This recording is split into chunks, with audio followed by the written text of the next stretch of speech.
That sound, it is perhaps the most famous, most recognizable, and most profoundly misunderstood sound on Earth. You've heard it in yoga classes, in movies, in documentaries about the mystical East. To many in the West, it is a symbol, a quaint, exotic ritual, a religious prayer perhaps, a simple tool to signal the beginning or end of a meditation. We hear it, but we don't listen. We've filed it away under spirituality, something separate from our real lives. But what if I told you this sound is not what you think it is? What if it's not a prayer? What if it's not a superstition? What if it is a technology, a highly advanced, ancient, and precise piece of vibrational technology designed for the most complex machine in the known universe, your brain? What if this simple two-letter syllable holds a secret backed by modern neuroscience to completely rewire your mind, to extinguish the fires of anxiety, to clear the fog of distraction, and to build an impenetrable shield against the chaos of the modern world? For millennia, masters, yogis, and rishis have insisted that this sound is the source of all creation. They claimed it could alter reality, heal the body, and connect the human mind to the divine. These were not just poetic claims, they were a user manual. And today, our own science is finally beginning to translate that manual. Our fMRI machines, our brainwave monitors, and our understanding of neurobiology are all starting to prove what the ancients knew all along. Chanting Om is not a request to the universe. It is a command to your own biology. In this video, we are not just going to talk about the spiritual idea of Om. We are going to deconstruct the neuroscience of Om. We will uncover what is physically happening to your neurons, your vagus nerve, and your brain's fear center when you produce this precise frequency. You are about to learn that you possess a built-in tool to upgrade your own operating system. This isn't just about feeling calm for 5 minutes. This is about a permanent neurological shift. Stay with me, because by the end, you will not just understand the Om, you will know exactly how to use it. And you will realize that the power the ancients spoke of was never in the sky. It's been inside your own voice, waiting to be activated. Before we can understand the cure, we must first diagnose the sickness. Look at our world, feel our world.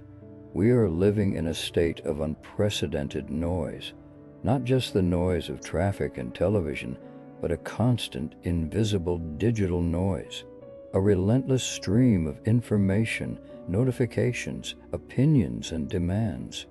Our minds were never designed for this. The human brain, this miracle of evolution, is still running an operating system that was perfected for survival on the savannah. It is built with a powerful, sensitive alarm system. We call it the sympathetic nervous system, the fight or flight response.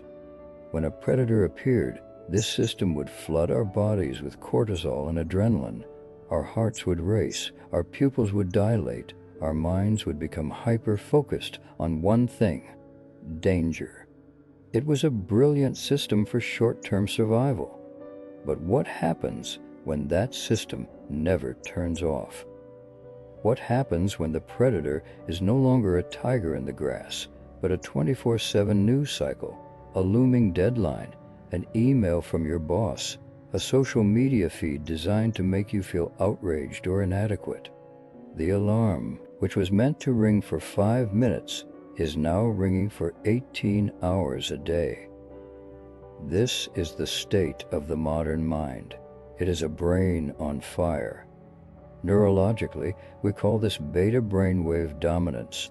Brainwaves are the electrical pulses, the rhythmic language of your brain. Beta waves are fast and high frequency. They are essential for when you need to be focused, alert, and analytical. But when you are in a constant state of high beta, you are in a constant state of arousal. It is the frequency of anxiety, of worry, of what-if scenarios. It's the feeling of being tired but wired. Your mind is racing, but your body is exhausted. Your thoughts are scattered, fragmented. You struggle to focus on one thing because your brain is trying to focus on everything at once. It is scanning the horizon for the next threat, the next email, the next problem. This chronic state of neurological chaos is what the ancients called dis-ease, disharmony. It is the root of the negative energy we feel. It is not a mystical force that attacks you from the outside. It is the internal environment of your own body vibrating at the frequency of chaos and survival. It clouds your judgment. It drains your vitality. It disconnects you from your intuition, from your creativity, and from your own sense of self. We try to fight this chaos with more chaos. We drink more coffee to fight the fatigue, which only adds more static to the signal.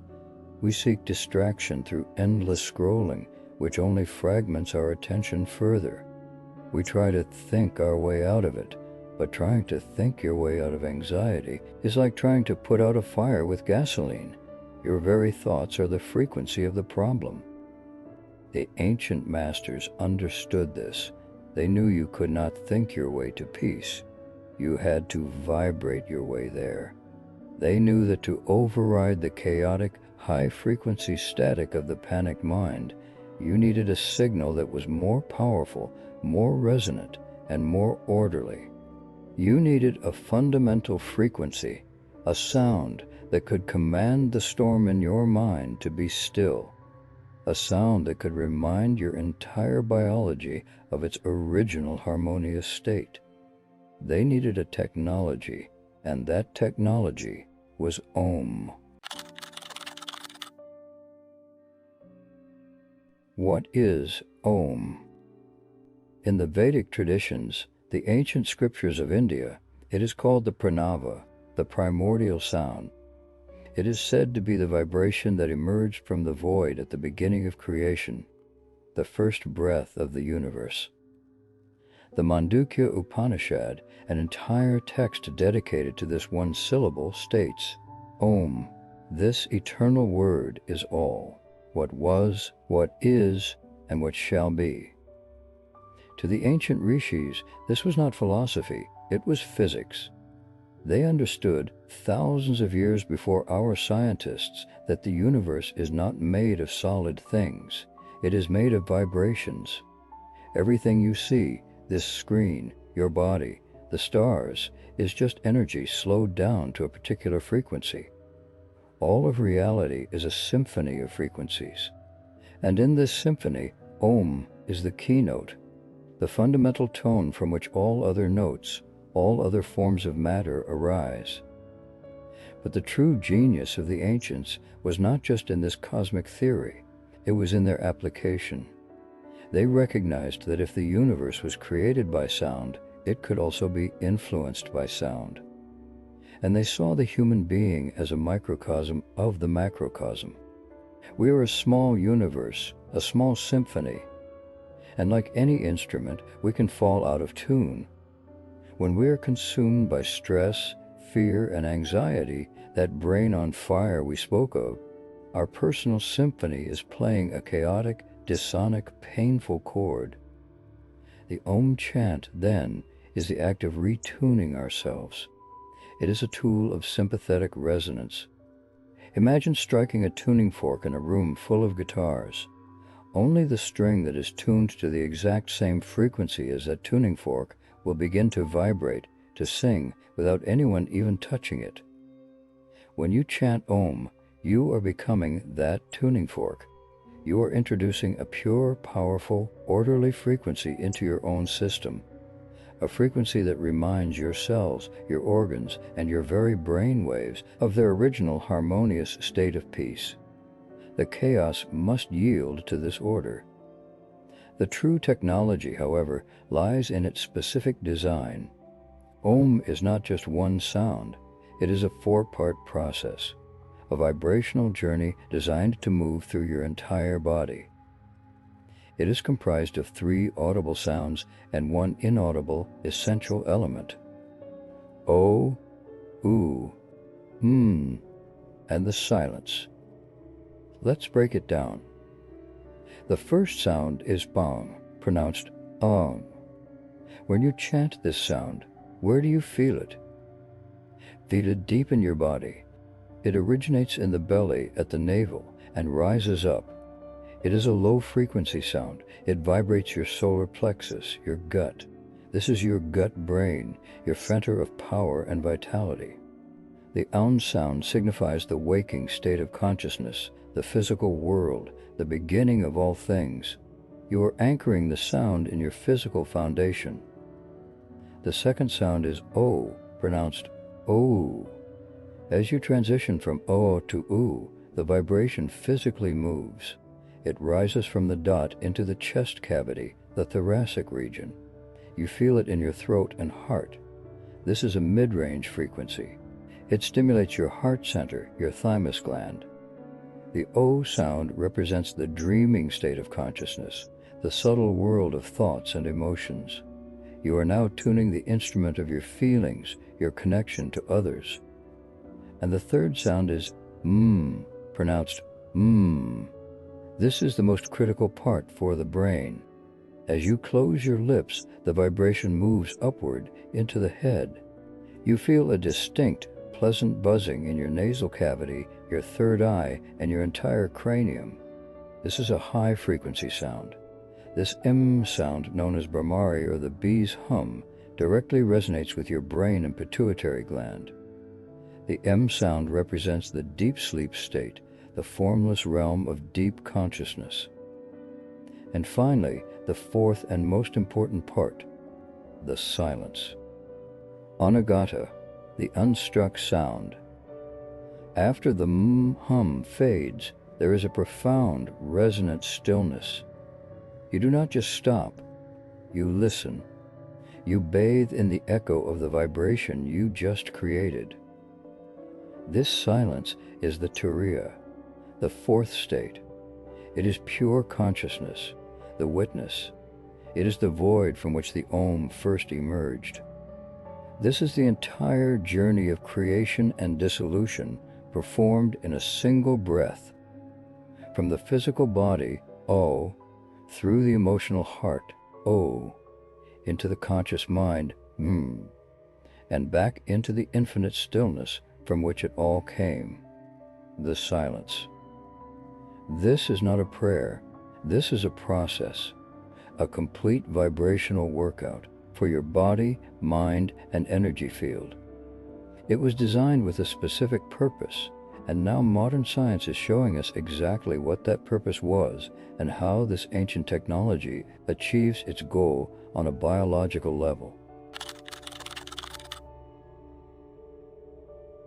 For thousands of years, the effects of Om were subjective.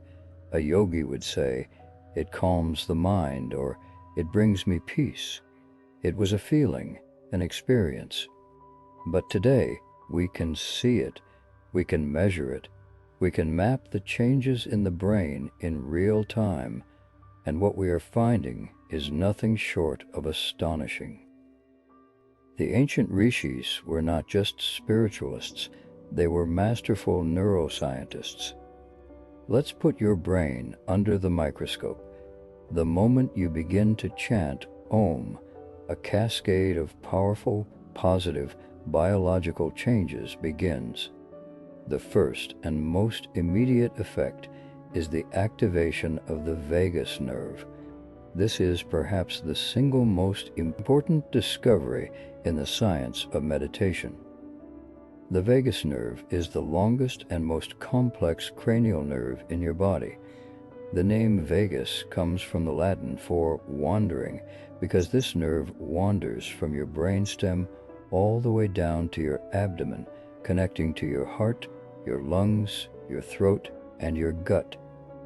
It is the main component of your parasympathetic nervous system. Think of your nervous system as having two pedals. The sympathetic system is the gas pedal. It's the fight or flight response we talked about. It floods you with adrenaline and cortisol. It's the source of your anxiety. The parasympathetic system is the brake pedal. It's the rest and digest response. It releases calming neurotransmitters like acetylcholine, which lowers your heart rate, tells your body it is safe, and initiates healing and recovery. In our brain on fire, we are slamming the gas pedal all day. The brake pedal is rusty from disuse. Om chant is the most direct, mechanical, and efficient way to engage that brake pedal. How? Remember the M sound, the bees hum.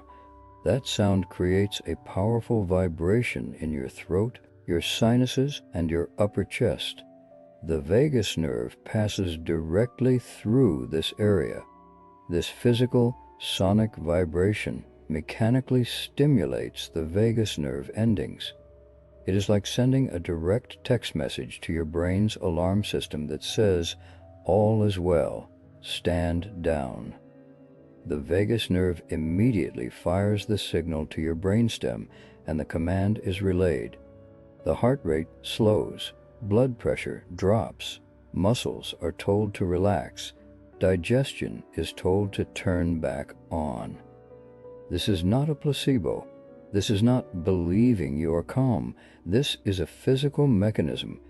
You are using a sound frequency to manually override your body's panic switch. This single effect, vagal nerve stimulation, is the gateway to all the other changes. The second effect is the instant shift of your brain waves. As the vagus nerve signals safety, your brain's electrical activity begins to change. Recall that brain on fire state of high beta waves, the frequency of anxiety and scattershot focus. As you chant, researchers have watched on EEG monitors as this chaotic beta activity begins to subside almost instantly. It is replaced by a flood of alpha waves. Alpha waves are your brain's idle state, but in a beautiful way. It is the frequency of relaxed, detached awareness. It's the state you're in when you're daydreaming or just finished a good workout or taking a walk in nature. When you are in alpha, you are not stressed, but you are not asleep. You are in a state of calm, creative flow. Your mind becomes clear. Your intuition awakens. This is the on-ramp to the meditative state. But it doesn't stop there.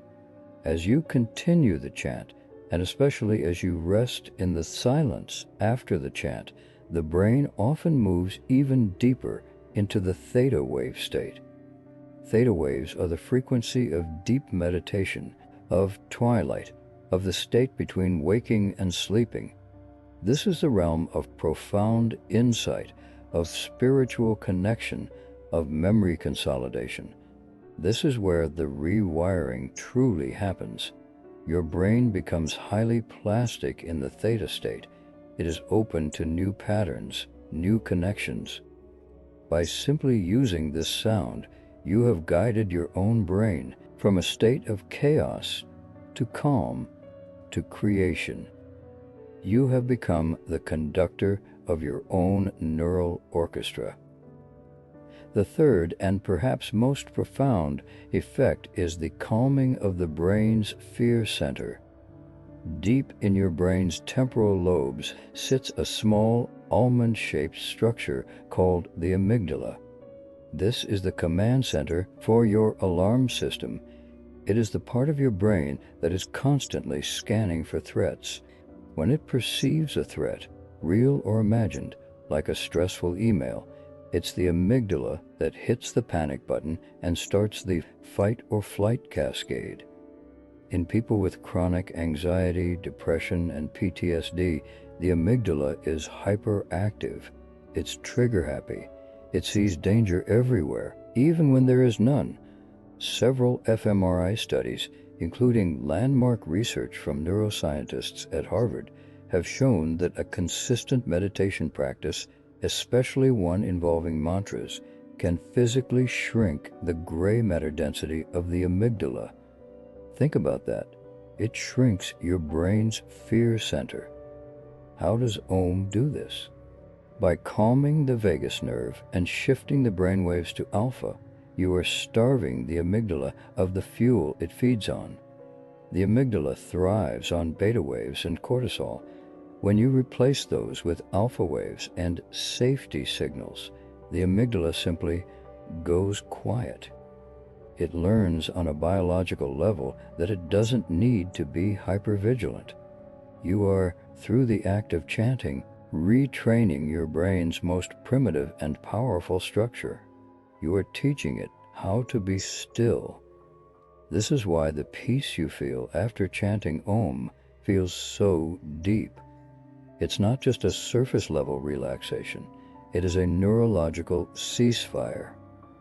Finally, all of this leads to the fourth effect, whole brain synchronization. Your brain is divided into two hemispheres, the logical, analytical, linear left brain, and the creative, intuitive, holistic right brain. In our modern society, we are almost entirely dominant in our left brain. We analyze, we plan, we list, we worry. We are disconnected from our creativity and our intuition. The resonant, harmonic sound of Om acts like a bridge. The frequency of the chant is so powerful and all-encompassing that it forces both hemispheres to respond to it. They begin to vibrate in sync, to fire their neurons in a coherent, harmonious pattern. This is known as the whole brain state. When your brain is synchronized, you experience a profound sense of clarity. The war in your head between your logic and your feelings, your fears and your hopes, simply stops. You feel in the flow. Problems that seemed impossible find simple solutions. You have access to your full mental and creative potential. So let's review what this ancient prayer is actually doing. It's manually engaging your body brake pedal. It's shifting your brain from anxiety to creativity. It's calming down your brain's fear center. And it's unifying the two halves of your brain. Synchronization. This is not faith. This is not belief. This is a sophisticated, multi-pronged neurological tool. A tool that was designed thousands of years ago with a level of wisdom that we are only now beginning to scientifically appreciate. The question is, how do we use this tool for maximum effect? The rishis were scientists, and like any science, the experiment must be performed correctly to get the desired results. You cannot just mumble the sound and expect a neurological revolution. It must be done with intention, with awareness, and with the correct form. Let us walk through this activation ritual together. This is not about perfection. It is about intention and feeling.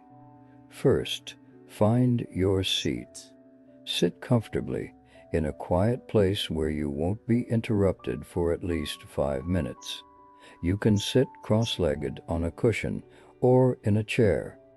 The only rule is that your spine must be straight, erect but not rigid. Why? Your spine is the information superhighway of your nervous system. By keeping it straight, you allow the energy and the neurological signals to flow without obstruction. Close your eyes. Second, the breath.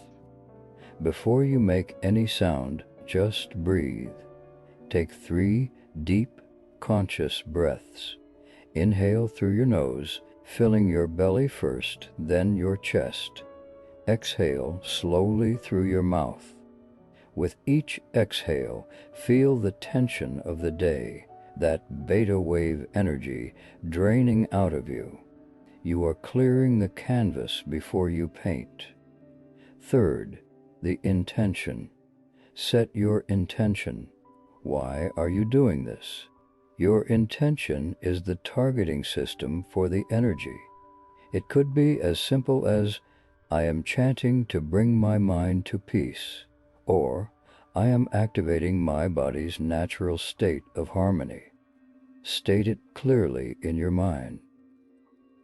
Fourth, the chant. Now we begin. You will chant Om or AUM 3 times or 9 times or for a set period of 5 minutes. The number is less important than the quality. We will do 1 practice rep together, focusing on the 4 parts. Take a deep inhale, filling your lungs completely. On the exhale, begin the A sound, which is Feel it originating deep in your belly.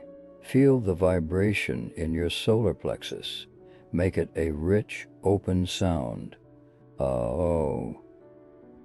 Now, smoothly transition the sound to U, which is ooh. Feel the vibration rise from your belly into your chest.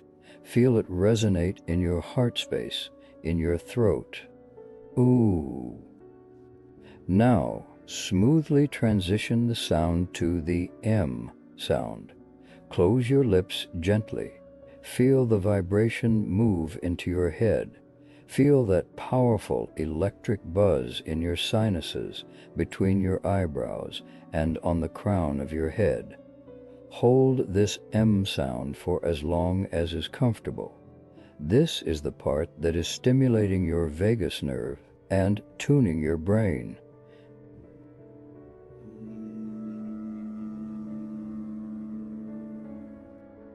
And finally, the silence. As the sound fades, do not immediately inhale. Do not move. Simply listen. Listen to the echo of the vibration inside your body. Feel the stillness. This is the most important part of the ritual. This is the moment your brain saves the new file. This is the moment the amygdala learns stillness. This is the moment the alpha waves stabilize. Bathe in this silence for 10, 20, 30 seconds. This is the integration. Then, when you are ready, gently inhale and begin the process again. Pause. When you do this, you are not performing a ritual for a god. You are performing a biological function. You are tuning your instrument. Feel the vibration. Become curious about it. Where do you feel it most? Can you direct the M sound to different parts of your head? The more you can feel the physical vibration, the more you are engaging the vagus nerve, and the more profound the neurological benefits will be. Do this every single day, just 5 minutes, when you wake up to set a calm frequency for the day, or before you sleep to clear the chaotic static of the day and prepare your brain for restorative rest. This is your manual override. This is your tool. For the first part of this journey, we have been grounded in neuroscience. We have spoken of nerves, brainwaves, and amygdalas. Now we must bridge the gap. How does this biological process, this calming of the brain, create what the ancients called a shield of protection? The sample script you provided spoke of a sound that disintegrates chaos, envy, and fear. It spoke of becoming untouchable. This was not a metaphor. It is the final emergent benefit of this entire process. It comes back to the law of physics, sympathetic resonance. Remember, everything is vibration. The negative energy you feel from a person or a place, that feeling of being drained, that bad vibe, is a real, measurable phenomenon. It is a chaotic, low-frequency, dissonant vibrational field. It is the frequency of fear, of anger, of stress, the very beta wave chaos we discussed. When your own internal state is also chaotic, when your brain is on fire, your amygdala is hyperactive, and your system is in survival mode, you are, by the law of resonance, a match for that external chaos. Your chaotic field latches on to the other chaotic field. You are tuned to the same painful station. This is why you feel drained or attacked. You are vibrating in sympathy with the dysfunction around you. But what happens when you have practiced the Om ritual? What happens when your nervous system is grounded, when your brain is pulsing in a calm, coherent state of alpha and theta, when your amygdala is quiet? Your entire vibrational signature changes. You are no longer a chaotic, dissonant instrument. You have become the tuning fork. You are now emitting a powerful, coherent, stable, and high-frequency field of order. When the low, chaotic frequency of someone's anger or the frantic energy of a stressful room comes into contact with your field, it has nothing to latch on to. You are not vibrating at its frequency. You are not a match for it. The law of resonance presents two options. The weaker, chaotic frequency must either align with your stronger, more orderly frequency, or it must dissipate. It is exactly like turning on a bright light in a dark room. The darkness doesn't fight the light. It doesn't attack the light. It simply cannot exist in the presence of the light. In the same way, the chaotic energy of fear or envy simply dissolves when it meets the coherent high-frequency field of a peaceful mind. This is the true shield. It is not a wall you build against the world.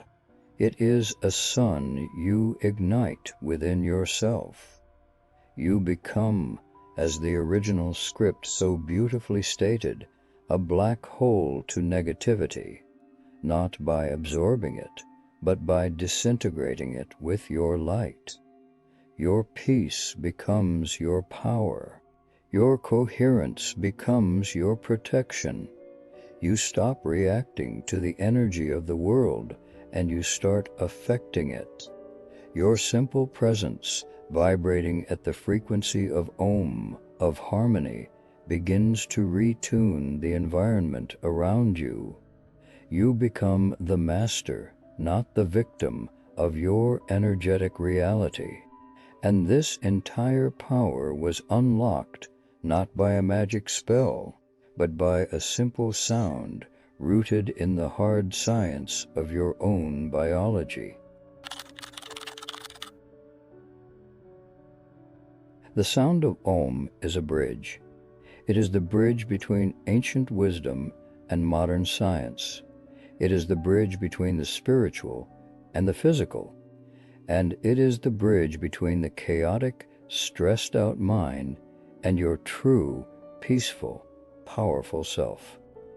The ancient rishis who designed this technology were the original physicists of consciousness. They understood the laws of vibration, the mechanics of the nervous system, and the architecture of the human mind with a depth we are only now rediscovering. They left us a tool, a user manual for the human instrument, a tool that proves that you are not a passive victim of the world. You are not at the mercy of your own anxious thoughts or the chaotic energy of others. You have, built into your very being, a mechanism to change your state, to calm your mind, and to transform your reality in a single breath. The Om is not something to be worshipped. It is something to be used. It is your inheritance, your biological birthright. The power was never in an external God or a distant heaven. The power is in your own lungs. The magic is in your own larynx. The secret is in the resonance of your own bones and the electrical signals of your own brain. You are the instrument. Your thoughts are the notes. Your intention is the melody. And with this ancient, sacred sound, you now have the keynote, the master frequency to bring your entire symphony back into harmony. Do not just let this be another interesting video. Let this be an invitation to conduct your own experiment. For the next 7 days, give yourself 5 minutes. Find your seat, straighten your spine, and tune yourself. Become your own scientist. Feel the vibration. Notice the shift. Watch your world change, not because the world itself has changed, because you have. You are the sound. You are the harmony. You are the peace.